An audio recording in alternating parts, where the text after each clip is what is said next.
Hello friends, today we will study the sound of music part 1, that is about Evelyn Glannie by Deborah Cowley. Let us see the theme of the story.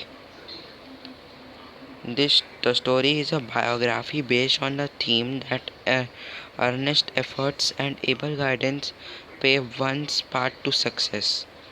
ये story है जो Ernest efforts यानी एकदम बड़े बड़े efforts और guidance के साथ सक्सेस की तरफ ले जाता है, जो एवलिन ग्लैनी के साथ हुआ। The protagonist of the story is the eminent Scottish percussionist Evelyn ग्लैनी।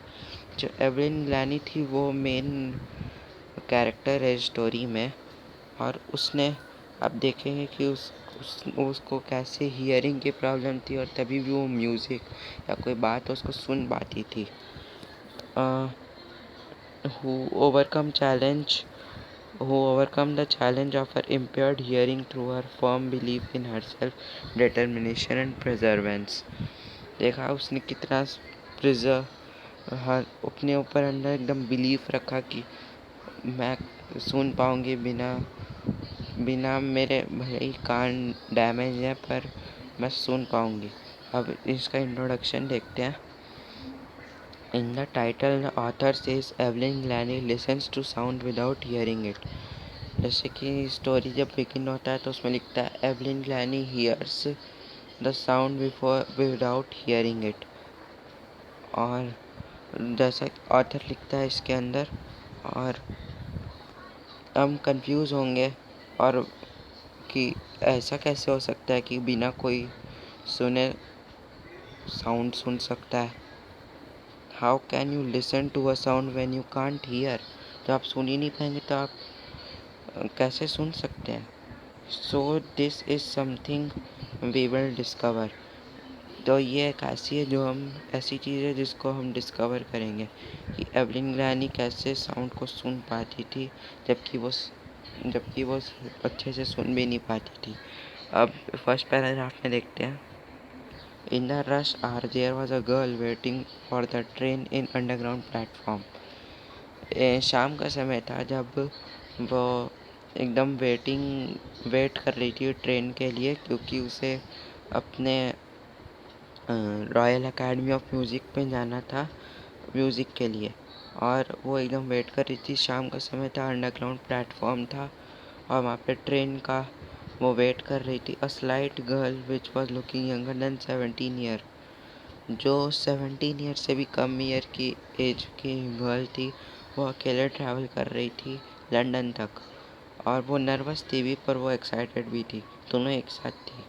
और वैसे आप सोचेंगे कि दोनों एक साथ हो कैसे सकता है, लेकिन कुछ लोग हो जाते हैं एक ही साथ नर्वस, एक ही साथ excited.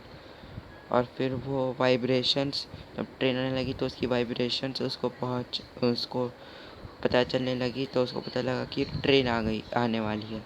It was the first day of her at prestigious royal academy of music in London. वो लंदन में जा रही थी, उसका फर्स्ट डे था प्रेस्टिजियस रॉयल अकेडमी में जाने के। और वो फ्राइटेंड भी थी, थोड़ा डरी हुई भी थी। और enough for any teenager fresh from Scottish farm. अभी स्कॉटिश फार्म क्या है?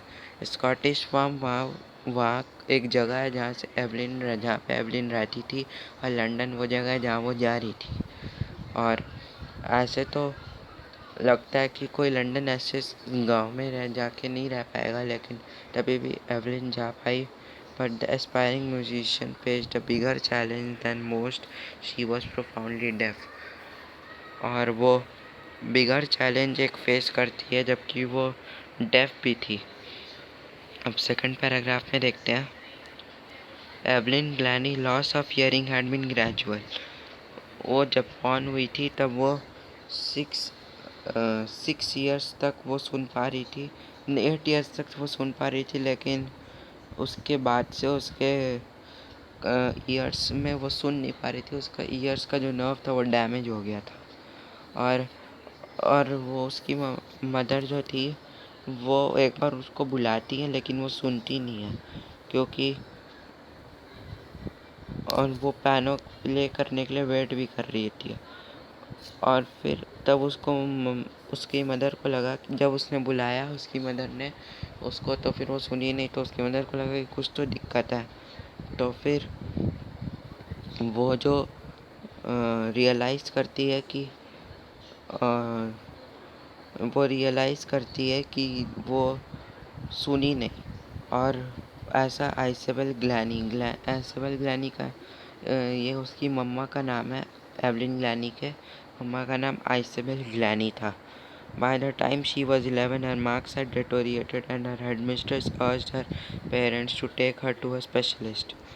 जब वो 11 ईयर्स की हुई तब उसके थोड़े मार्क्स भी कम हुए, क्योंकि वो सुन नहीं पाती थी, तो उसके जो मार्क्स थे वो भी डिटोरिएट होने लगे।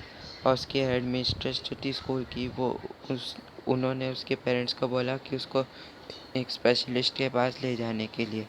और फिर जब वहाँ पे लेके गए तो वो पता लगा कि उसका जो ईयर है वो ग्रेजुअल नर्व डैमेज, यानी उसका ईयर जो है वो डैमेज हो गया था।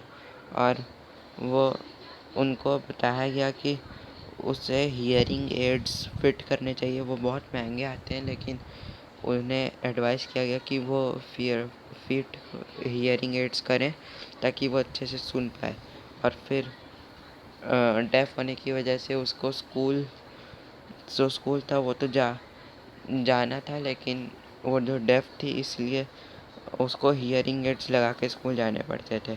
और everything suddenly look back says Evelyn. और सब कुछ अचानक से हो गया, उसको पता भी नहीं चला। थर्ड पैराग्राफ में देखते हैं।